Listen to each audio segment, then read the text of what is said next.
I'm Eva, 27 years old, a healthcare worker at Seattle General Hospital.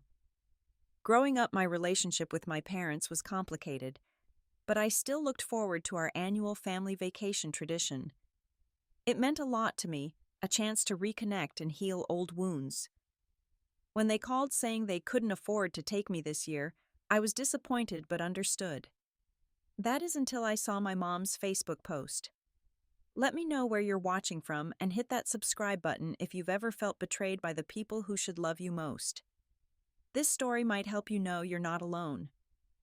Seattle winters can be dreary, but they've got nothing on the coldness I experienced growing up in my family's modest two-story home in Maplewood, a small town just outside of Seattle. On paper, we looked perfect, my mother Jessica, 52. A beloved elementary school teacher known for her Pinterest-worthy classroom decorations and active Facebook presence. My father Thomas, 54. A sales representative for a pharmaceutical company with a charming smile that helped him meet quota month after month. My younger sister Sophia, 22. The golden child currently studying business at the State University. And me, Eva, the eldest daughter who never quite measured up.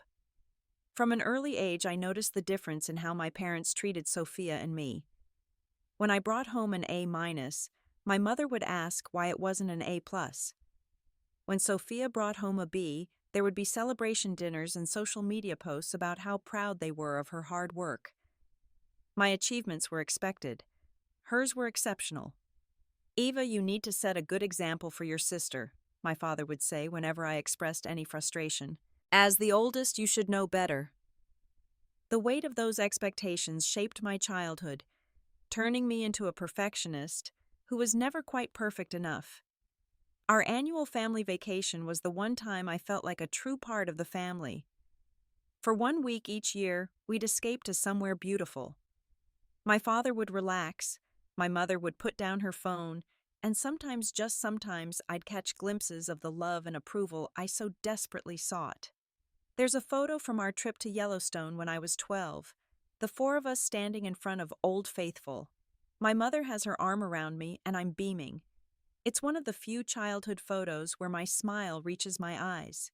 After high school, I pursued nursing partly because I genuinely wanted to help people, but also because I knew it would be a ticket out of Maplewood.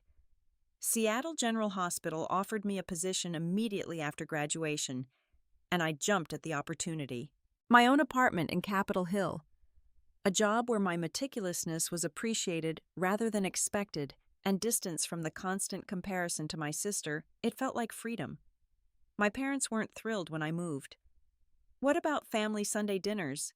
My mother had asked, her voice tight with disapproval. And who will help your sister with her college applications? My father had simply sighed and said, well, I suppose you've always been independent. Despite the distance, I made efforts to stay connected. Weekly phone calls, visits during holidays, and yes, our annual family vacation. Last year we went to San Diego. The tension was still there, simmering beneath forced smiles and beachside photos, but I kept trying. Because that's what families do, right? They try. 6 months ago, I met Jake, 29, a software engineer with kind eyes and a quiet confidence that immediately drew me in. On our third date, when he asked about my family and actually listened to my answer, I realized how rare that was. Most people's eyes glazed over when I tried to explain the complicated dynamics of the Stewart family, but Jake paid attention. He asked questions.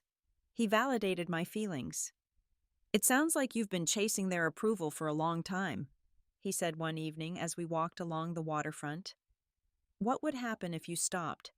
That question stayed with me, echoing in my mind during my next phone call with my mother, when she spent 15 minutes talking about Sophia's academic achievements before asking about my life as an afterthought. What would happen if I stopped seeking their approval? I wasn't sure I was ready to find out. The annual family vacation was approaching, a 2-week trip to Hawaii that had been planned for months. I had already requested the time off work, researched local attractions, and even bought a new bathing suit. Despite everything, I was looking forward to it. Maybe this year would be different. Maybe this year I'd finally feel like I belonged. The Zoom call was supposed to be a final planning session for our Hawaii trip. I'd taken my lunch break specifically for this sitting in the hospital courtyard, with my sandwich untouched beside me as I waited for my family to connect. When all three of their faces appeared on my screen, something felt off immediately. My mother wouldn't make eye contact. My father kept clearing his throat. Only Sophia looked normal, scrolling through her phone with half-hearted attention. "Eva, honey," my mother began, her teacher voice in full effect. "We need to talk about the vacation." My stomach dropped. I knew that tone. It was the same one she'd used when telling me my childhood dog had died, or when explaining why they couldn't come to my nursing school graduation because Sophia had a dance recital the same weekend. "We've been looking at our finances," my father jumped in, adjusting his glasses nervously. "And with the current economic situation, we just can't afford to take everyone this year." I blinked, trying to process this. "What do you mean by everyone?" My mother sighed dramatically. "We can't afford your portion of the trip, Eva. The flights have gotten so expensive, and the resort raised its rates. We thought about canceling altogether, but Sophia has been working so hard at school and really needs this break." From the corner of the screen, Sophia finally looked up from her phone to give me a smile that didn't reach her eyes. "Sorry, sis. Maybe next year." I sat there, sandwich forgotten, as they continued explaining their sudden financial hardship. My father mentioned something about investments not performing well. My mother talked about unexpected house repairs. Their stories seemed to shift and change throughout the conversation, details contradicting each other in ways I might not have noticed if I hadn't been paying such close attention. "I understand that things are tight," I said finally, my voice calmer than I felt. "If it's a matter of money, I'm happy to pay my own way. I've been saving for this." It was true. I'd been putting aside money specifically for this trip, wanting to treat my family to a nice dinner as a thank you for including me. My parents exchanged a look I couldn't quite interpret. "That's very generous, honey," my mother said. "But it's not just the money. The resort is fully booked now. There literally isn't space for another person." "But you already booked my room, right? When you made the reservations months ago." Another uncomfortable pause. My father cleared his throat again. "We had to downsize to a smaller villa to save costs. There just isn't room anymore." Something didn't add up, but I couldn't put my finger on exactly what. I ended the call feeling disappointed, but trying to be understanding. Times were tough for everyone, and while the timing was terrible, I believed they genuinely couldn't afford the extra expense. That belief started to crumble the very next day when my mother posted photos of her new Louis Vuitton handbag on Instagram with the caption, "Treating myself, life is short." The bag cost more than my share of the Hawaii trip would have. 2 days later, my father shared his excitement about the new golf clubs he'd purchased. "State-of-the-art technology," he boasted during our family group chat. "These will definitely improve my game."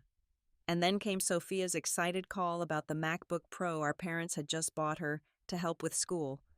The pieces weren't just failing to add up, they were actively contradicting each other. That evening, Jake came over with takeout and found me staring at my phone, scrolling through these posts with increasing confusion and hurt. "Something feels off," I told him as we sat on my small balcony. "They claim they can't afford to take me on this vacation, but they're spending money on luxury items like it's nothing." Jake listened quietly, then asked, "Have they done things like this before?" The question made me think back to all the times my parents had claimed they couldn't afford something for me while providing it easily for Sophia. The dance classes that were too expensive for me but somehow affordable when my sister showed interest 3 years later. The used car I had to buy with my own savings while Sophia received a new one for her 16th birthday. The pattern had always been there, but I'd made excuses, told myself it was different circumstances, different timing. "I think I need to find out if they're actually going on this vacation," I said finally. "How will you do that?" I thought about my Aunt Linda, my mother's sister, who had always been kind to me.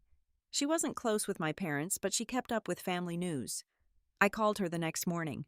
"Hawaii," she said, sounding confused. "Yes, your mother mentioned they were all going next week. Said something about Sophia bringing her new boyfriend to make it a proper family trip." "Why do you ask? Aren't you going?" The confirmation hit like a physical blow. They weren't having financial difficulties. They had simply decided not to include me manufacturing an elaborate lie instead of telling me the truth. And apparently Sophia had a new boyfriend who was worthy of inclusion in the proper family vacation while I was not. I thanked my aunt and hung up, then spent the rest of the day reaching out to other family friends, piecing together the real story. By evening, I knew this truth. My family was still going to Hawaii, staying at the exact resort we'd planned, and they had replaced me with Sophia's boyfriend of 2 months, a business major named David, whom they apparently adored. I don't consider myself a social media addict, but like most people my age, checking my phone is part of my morning routine. That Thursday, I woke up at 6 as usual, made coffee, and scrolled through notifications while waiting for the caffeine to kick in.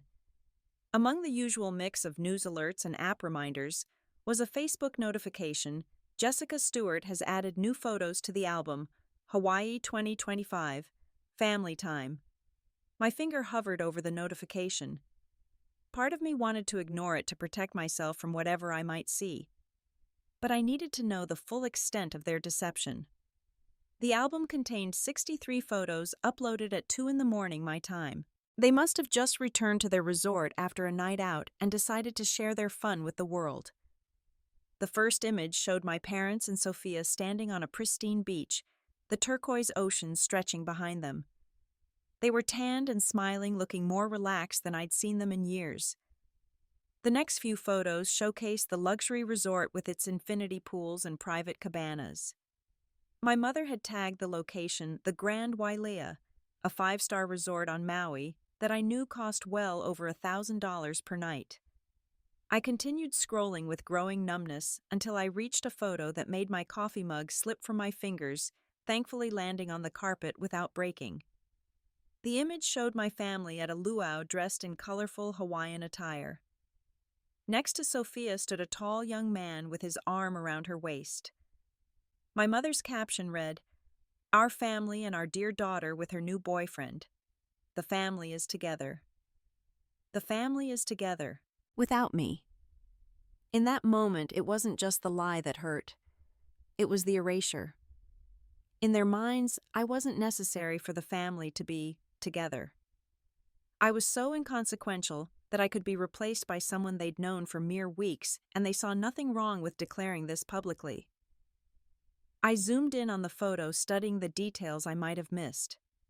My mother wore a new dress I'd never seen with a designer label I recognized. My father sported an expensive watch that gleamed in the torchlight. Sophia and her boyfriend David were color-coordinated in matching blue outfits that looked fresh off a boutique rack. There was no sign of financial struggle anywhere. The comments underneath were almost as painful as the photo itself. "What a beautiful family, you all look so happy. Family goals right here. Your daughter and her boyfriend make such a cute couple." And then in response to someone asking where I was, "Ava couldn't make it this year. Work commitments. You know how it is, but we're having a wonderful time and we'll bring her back a souvenir." Another lie so casually told that I wondered how many others had come before it.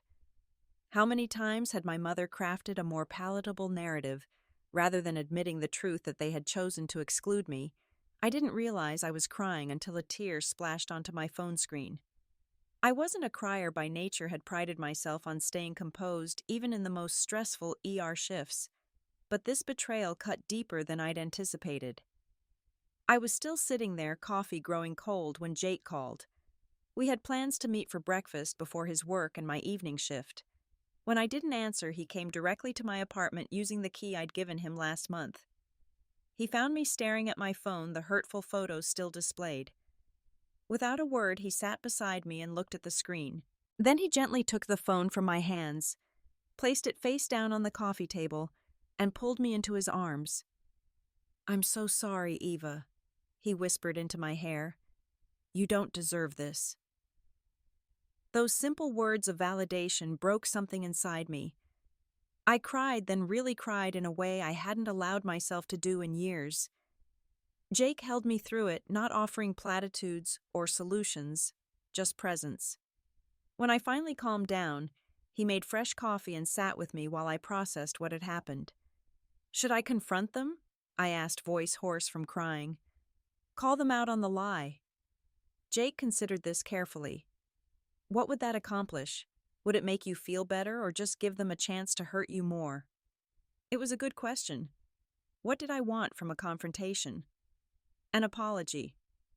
The truth both seemed unlikely given their history. My parents had never acknowledged their preferential treatment of Sophia, even when it was blatant.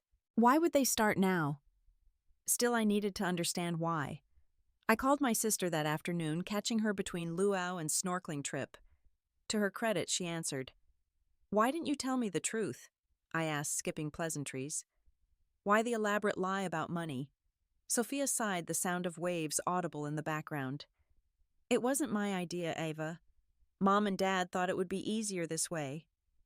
Easier than what, telling me they wanted to take your boyfriend instead of me.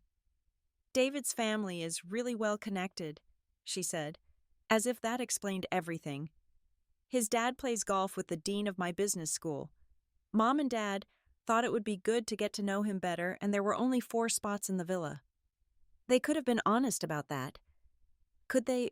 Would you have understood? Or would you have made it into a whole thing about how they always choose me over you? Her words stung because they contained a kernel of truth. I would have been hurt regardless, but I might have respected their honesty. What I couldn't respect was the lie, the way they'd tried to make me believe they couldn't afford the trip, rather than admitting they simply didn't want me there. You're right, I said finally. I would have been upset, but I wouldn't have made you all lie to me for weeks and pretend to be broke while buying luxury items. Sophia was quiet for a moment. Look, I'm sorry it happened this way, but David and I are serious, and it's important to me that he bonds with Mom and Dad. Can't you just be happy for me for once instead of making everything about you? The unfairness of this accusation left me speechless. I had spent my entire life trying not to make things about me, shrinking myself to make room for Sophia's outsized presence in our family. But pointing this out would only reinforce her narrative. So instead, I ended the call with a simple, "Enjoy your vacation," and blocked her number. After discovering the truth about the Hawaii trip, my first instinct was to lash out. To comment on every photo exposing their lies publicly. To call my parents and scream at them. To make them feel even a fraction of the pain and humiliation I was experiencing. Instead, I did nothing. I didn't comment on the photos. I didn't send angry texts. I didn't call to confront them. I simply muted their social media accounts, turned off notifications from our family chat, and focused on healing myself. This wasn't passive acceptance. It was a deliberate choice. A recognition that engaging with their toxicity would only drag me further into a dynamic that had been hurting me for decades. Their actions had shown me exactly where I stood in their priorities, and no argument or confrontation would change that fundamental truth. Are you sure this is what you want to do? Jake asked, as we walked through Discovery Park that weekend, the early summer sun warming our shoulders. Saying nothing at all. I considered his question carefully, watching a family of ducks glide across the pond. I'm not saying nothing forever. I'm saying nothing right now, while I figure out what I actually want going forward. The truth was, I didn't know what I wanted yet. Did I want to maintain a relationship with my family knowing they were capable of such calculated exclusion? Did I want to set new boundaries, or did I want to step away entirely? These weren't decisions to make in the heat of emotion. So instead of reacting externally, I turned inward. I scheduled an appointment with Dr. Marshall, a therapist I'd seen occasionally during nursing school. In her calm office with views of Elliott Bay, I unpacked not just the Hawaii incident, but the lifetime of similar moments that had preceded it. What I'm hearing, Dr. Marshall said during our second session, is a pattern of conditional love. Your parents seem to value you based on what you can provide for them, not simply because you're their daughter. That observation hit me hard. I thought about all the times my worth had been tied to my achievements, my usefulness, my willingness to step aside for Sophia. The nursing career I'd chosen partly because it would make me valuable to them as they aged. The way I always remembered birthdays and anniversaries when no one remembered mine. The question now, Dr. Marshall continued, is what kind of relationship you want going forward, knowing what you know. I didn't have an immediate answer, but the question gave me a framework for my reflection. Instead of focusing on their actions, I started thinking about what I wanted and needed from family relationships. During this period of introspection, I doubled down on my work at the hospital. There was something comforting about the clear protocols of emergency medicine, the straightforward relationship between action and outcome. I picked up extra shifts, volunteered for the challenging cases that others avoided, and found purpose in the immediate gratitude of patients who didn't have a lifetime of expectations coloring their perception of me. My relationship with Jake deepened during this time as well. He never pushed me to reconcile with my family or to cut them off entirely. Instead, he supported whatever process I needed to go through, offering perspective when asked, but never imposing his opinions. One evening, as we cooked dinner together in my small kitchen, Jake asked, "What would your ideal outcome be if you could wave a magic wand and fix this situation? What would it look like?" The question stayed with me for days. My initial fantasy involved my parents having a sudden epiphany, recognizing their unfair treatment and making amends. But as I dug deeper, I realized what I truly wanted was simpler respect. Not preferential treatment, not excessive attention, just basic respect for my feelings and recognition of my place in the family. With this clarity, I decided that when my family returned from Hawaii, I would have a calm, direct conversation with them about how their actions had affected me and what needed to change for us to move forward. I would set boundaries without ultimatums. I would speak my truth without expecting them to immediately accept it. But before they returned, I needed to heal enough to have that conversation from a place of strength rather than hurt. So when my friend Tasha, a fellow nurse, invited me on a weekend trip to a cabin in the Cascade Mountains, I accepted. The 3 days of hiking campfires and conversation with people who valued me exactly as I was proved to be powerfully restorative. "You seem different," Tasha observed as we watched the sunset from the cabin's deck on our final evening. "Lighter somehow." She was right. Something had shifted inside me. The desperate need for my parents' approval had begun to loosen its grip.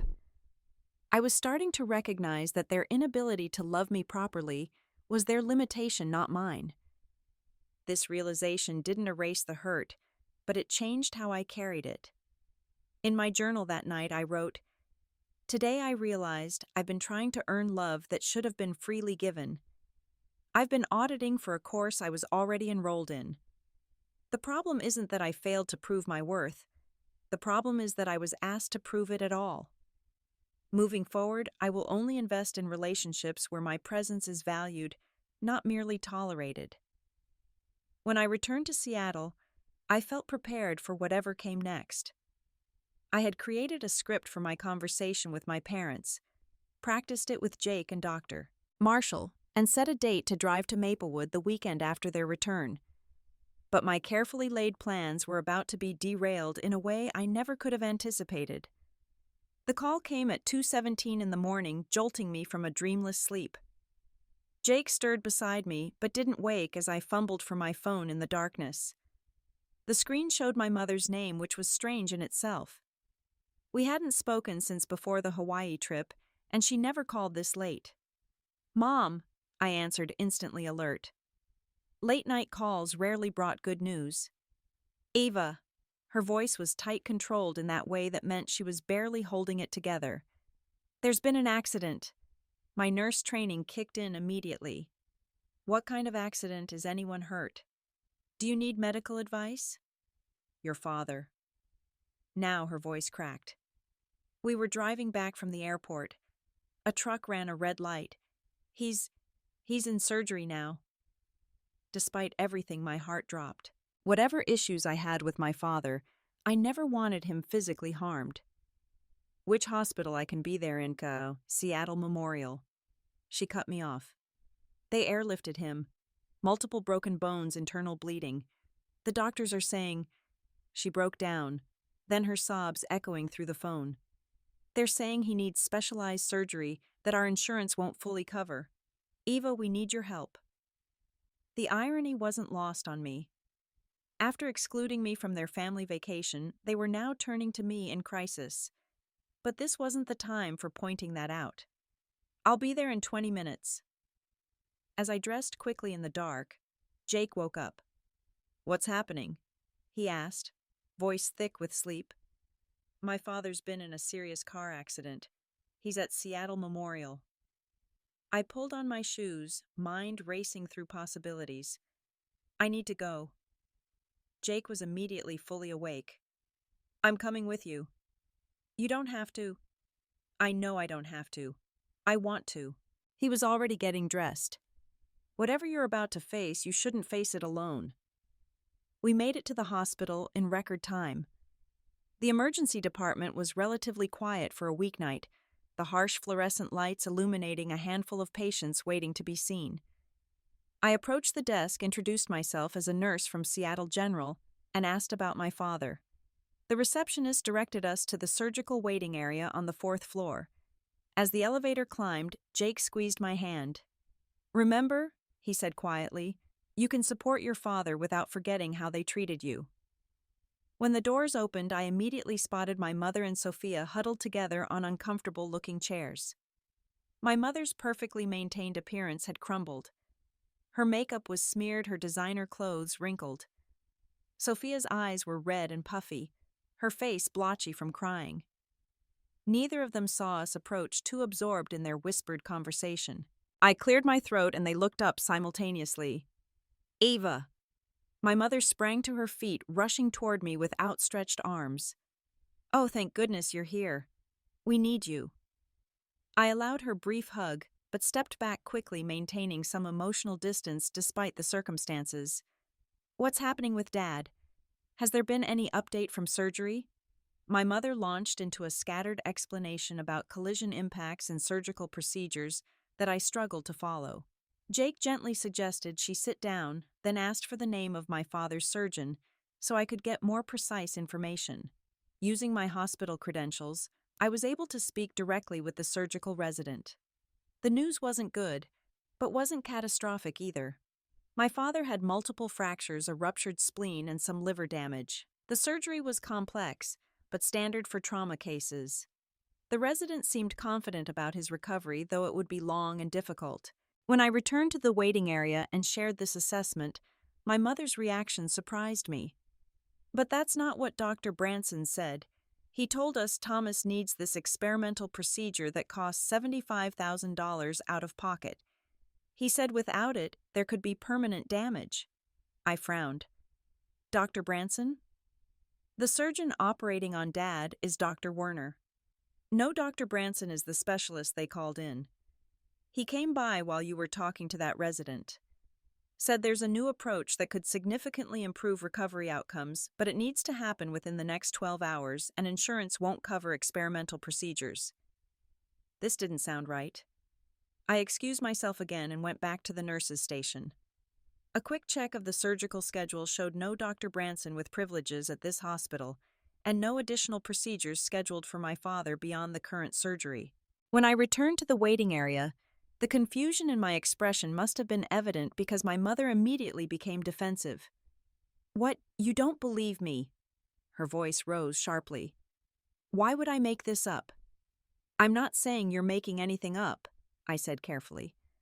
"I'm saying there might be a misunderstanding. There's no Dr. Branson listed at this hospital and no additional procedures scheduled for Dad." "Well, maybe they haven't updated the system yet. All I know is that this doctor came by, explained the situation, and said we need to decide quickly. And we need your help to pay for it, Eva. Our finances are complicated right now." That was when Sophia decided to chime in. "You would know why if you'd bothered to talk to us recently instead of ignoring everyone." I stared at her incredulous. "Are you seriously trying to blame me right now? If you'd come on the vacation like a normal family member, Dad wouldn't have been so stressed and tired from the flight. He wouldn't have been driving back from the airport at night. This wouldn't have happened." The absurdity of this accusation left me momentarily speechless. Jake stepped in. "That's an unfair and illogical connection to make, especially at a time like this." Sophia glared at him. "This is family business. You shouldn't even be here. He's here because I want him here, I said, finding my voice. And let's be clear, I didn't come on the vacation because you all lied to me and said you couldn't afford it, then replaced me with David. Remember? My mother threw up her hands. Is this really the time to rehash ancient history? Your father is in surgery fighting for his life. It's not ancient history, Mom. It was literally last week. And according to the actual surgical team, Dad is stable and expected to recover. So you're refusing to help. My mother's voice had taken on a dangerous edge. After everything we've done for you, I took a deep breath, trying to center myself. I'm not refusing to help. I'm saying I don't believe there's a $75,000 experimental procedure that needs to happen because I've checked with the hospital staff and there's no record of it. Of course you'd find a way to abandon your family when we need you most, Sophia snapped. You've always been selfish. Something inside me went very still and quiet.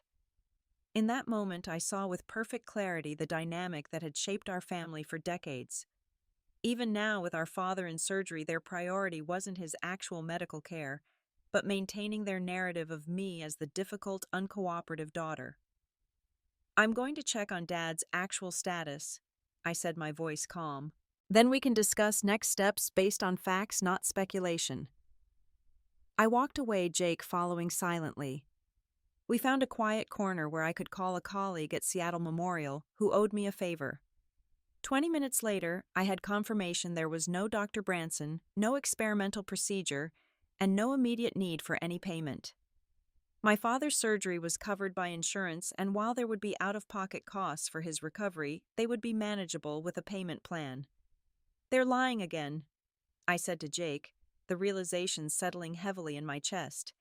Using a medical emergency to try to extract money from me. What do you want to do?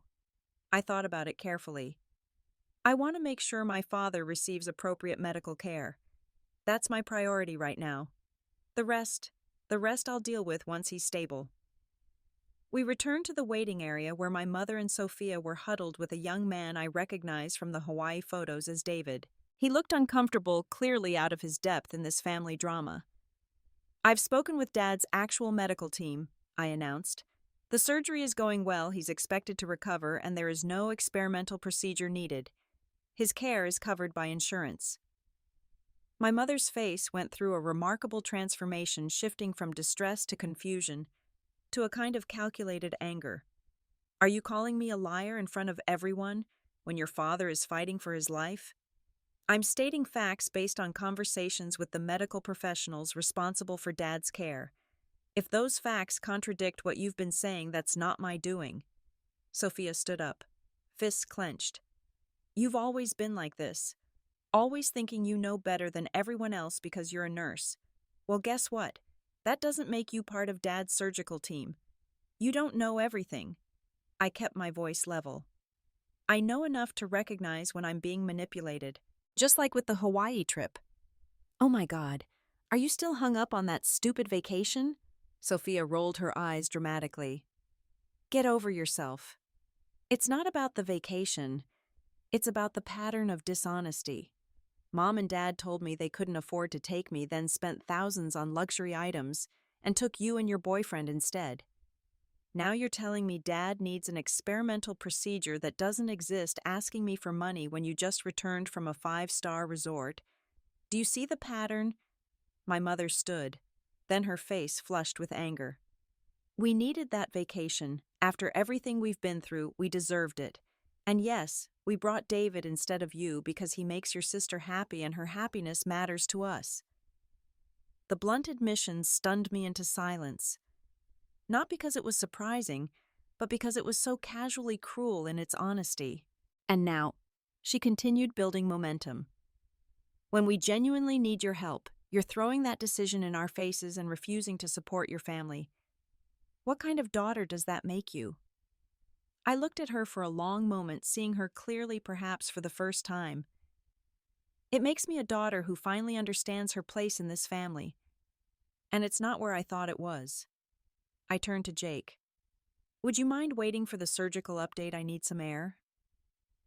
Outside the hospital parking lot was quiet the early morning hours, bringing a temporary lull in the normal chaos of emergency medicine.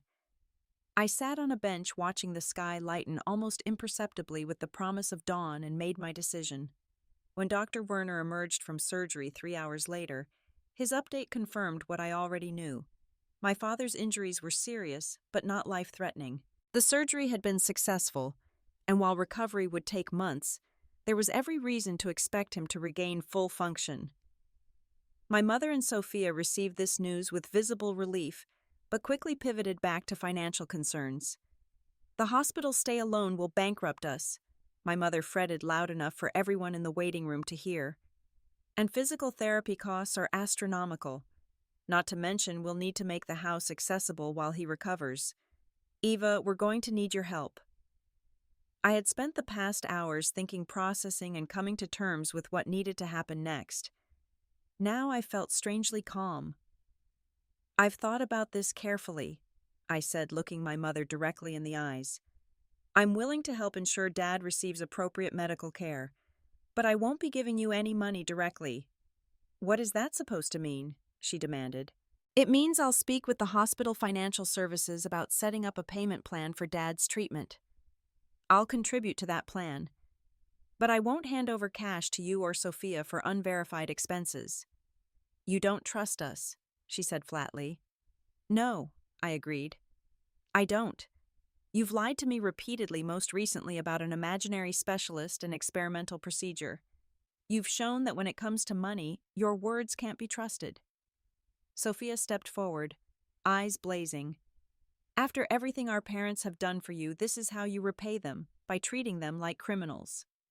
"What exactly have they done for me, Sophia? Can you name one thing in the past 5 years where they put my needs or happiness ahead of yours?" Her momentary silence was telling. "That's what I thought," I continued. "And if they need money so badly, perhaps you could sell the Louis Vuitton bag, the golf clubs, the MacBook Pro, or any of the other luxury items purchased right before your Hawaiian vacation." My mother gasped, as if I'd slapped her. "How dare you? Those things have nothing to do with this situation." "They have everything to do with it. You claimed financial hardship to exclude me from a family vacation, then spent lavishly on yourselves. Now you're claiming financial hardship again and expecting me to bail you out without question. So you're refusing to help," my mother said, her voice cold. "Your father could die and you're refusing to help because of a petty grudge over a vacation." "Dad is not going to die. I just spoke with his surgeon, and I am helping, just not in the way you want me to." "This is unbelievable," Sophia interjected. "You're really going to hold this over our heads while Dad is lying in intensive care?" I looked between them, these two women who shared my blood, but who had consistently shown that blood wasn't enough to create true family bonds. "I'm done," I said simply. "Not just with this conversation, but with trying to earn a place in this family. I'll ensure Dad gets the medical care he needs because that's the right thing to do. But after that, I'm stepping away." My mother's face contorted with rage. "What is that supposed to mean?" "It means I'm cutting ties. No more family dinners pretending we're close. No more accepting the scraps of attention while watching Sophia receive the feast. No more making excuses for being treated as an afterthought." "You can't be serious," Sophia scoffed. "You're going to disown your family over one vacation." "This isn't about one vacation.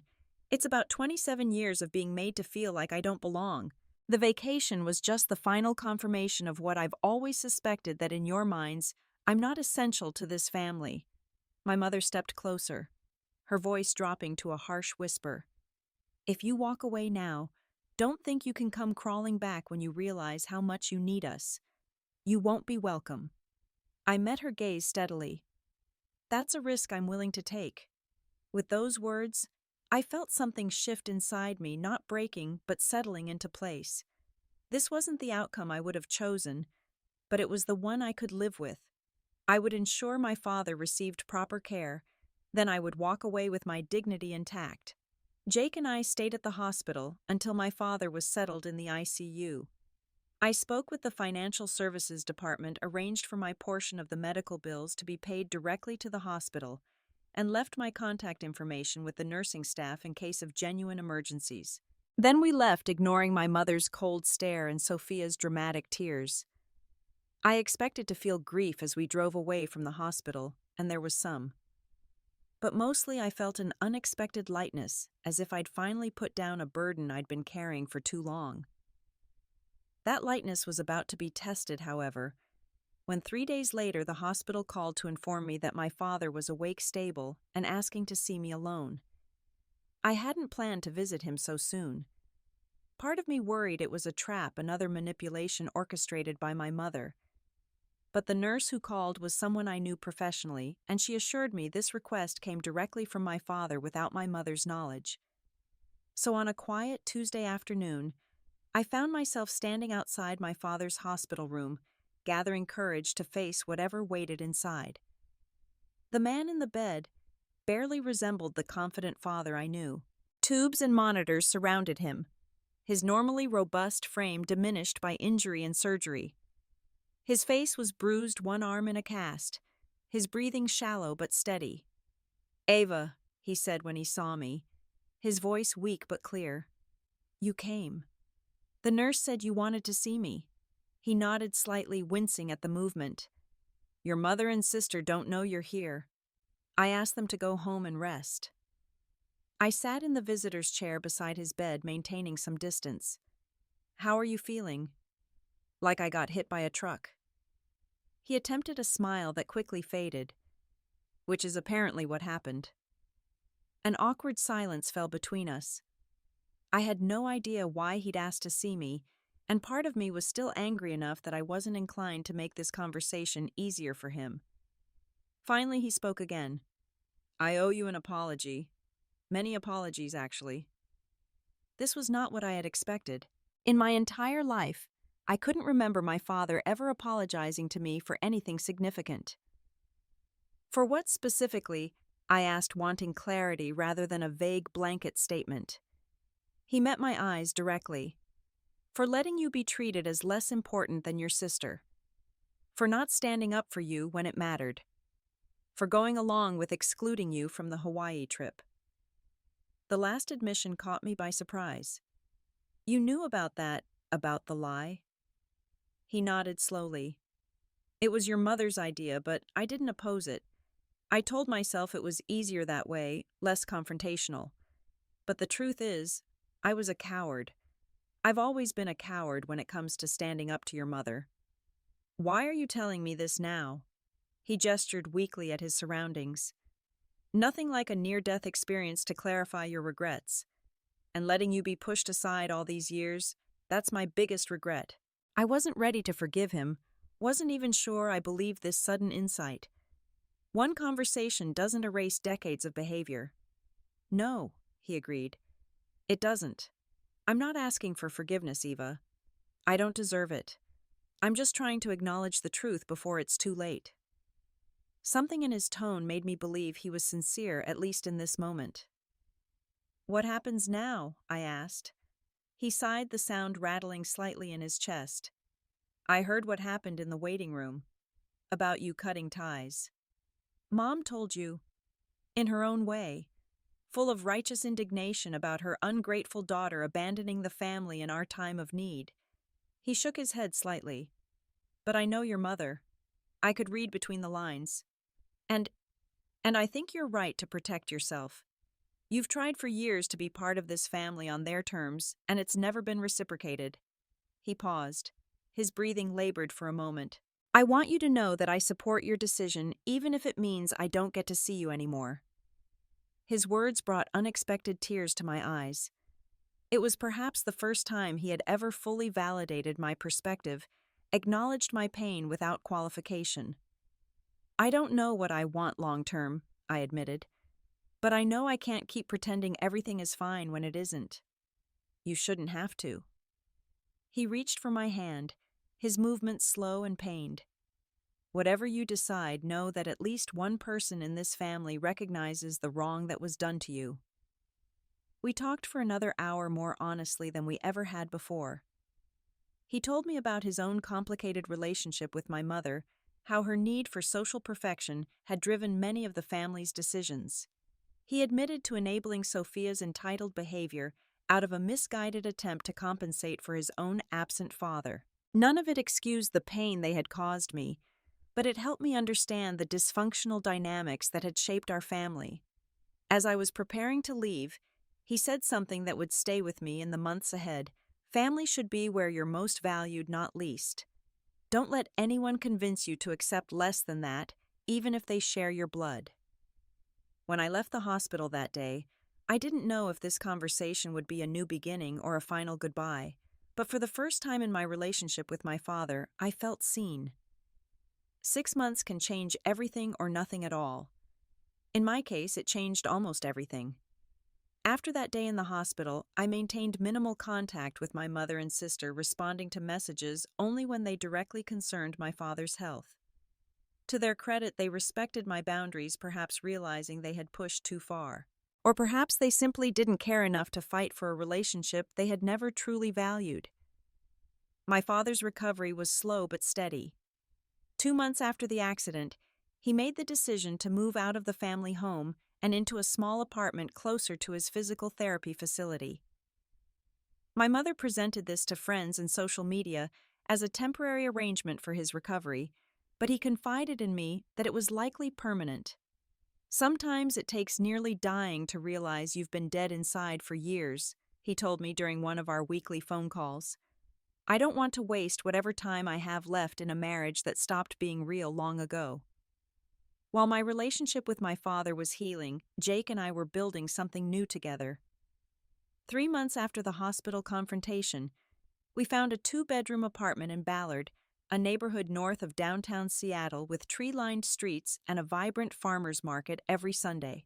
Moving in together felt like creating our own definition of family, one based on mutual respect and genuine care rather than obligation. My career took an unexpected turn as well. A position opened in the pediatric emergency department, an area I had always found rewarding but intimidating. Encouraged by Jake and my renewed confidence, I applied and was accepted. Working with children and their parents brought a different kind of fulfillment, allowing me to use my empathy as a strength rather than a vulnerability. The most profound change, however, came from within. I joined a support group for adults dealing with family estrangement, meeting weekly in a community center, with others who understood the complicated grief of choosing to step away from toxic family relationships. These strangers-turned-friends helped me recognize that creating boundaries wasn't selfish, it was necessary for survival. Family is supposed to be a soft place to land, said Maria, a 60-year-old woman who had cut ties with her abusive brother decades earlier. If it's the hardest place in your world, something is fundamentally wrong. Her words resonated deeply. For most of my life, family interactions had been characterized by tension measurement and the constant fear of falling short. Now I was learning what it felt like to be in relationships where my presence was celebrated rather than tolerated, where I didn't have to earn love through performance or compliance. My mother made one attempt at reconciliation, orchestrated in her typical dramatic fashion. She appeared at the hospital during one of my shifts, tearfully creating a scene in the lobby about her desperate need to reconnect with her daughter. When security escorted her to a private room, her tears vanished, replaced by cold calculation. "This has gone on long enough," she stated flatly. "You've made your point.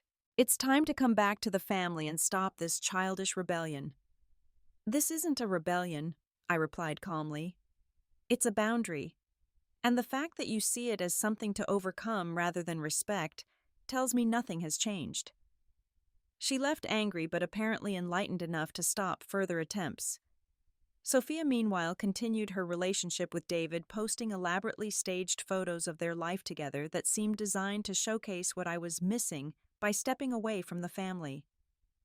I found I could look at these posts with bemused detachment rather than pain.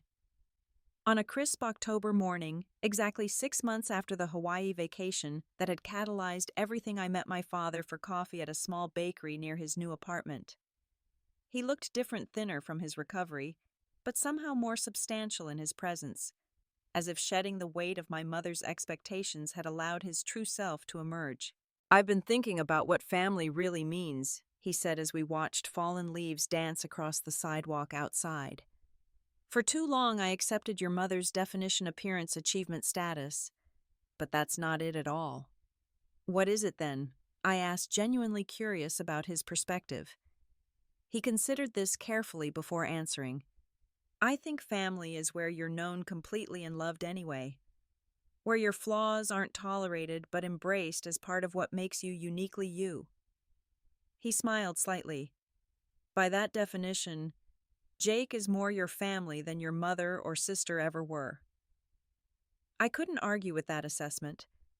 Jake had seen me at my most vulnerable and responded with unwavering support.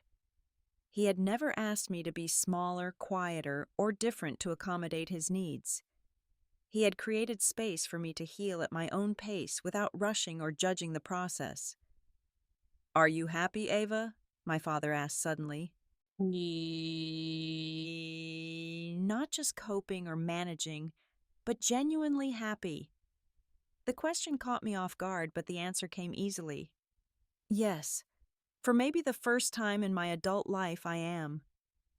He reached across the table and squeezed my hand, his eyes bright with unshed tears. "That's all I've ever wanted for you, even when I didn't know how to help you find it." As we finished our coffee and prepared to part ways, I realized something important. Cutting ties with toxic family members hadn't left me with less family, it had created space for more authentic connections to flourish. My circle was smaller now, but infinitely more nurturing. The constant background noise of trying to earn love had been replaced by the quiet confidence of knowing I was already worthy of it. True family, I had learned, isn't defined by DNA, but by how people treat you when it costs them something. It's found in those who show up consistently, who see your value not as something to be earned, but as intrinsic to who you are. Sometimes those people share your blood, and sometimes they don't. What matters is the love they demonstrate, not the love they claim to feel. If you're watching this and struggling with similar family dynamics, know that setting boundaries isn't selfish, it's survival. You deserve relationships that build you up, rather than tear you down, that celebrate your presence rather than merely tolerate it. Sometimes the most loving thing you can do for yourself is to walk away from those who cannot love you properly, making room for those who can. Thank you for sharing this journey with me. If my story resonated with you, please consider subscribing and sharing it with someone who might need to hear it. Have you ever had to set difficult boundaries with family members? What helped you through that process? Let me know in the comments below. Remember, the family you choose can be even more powerful than the family you're born into.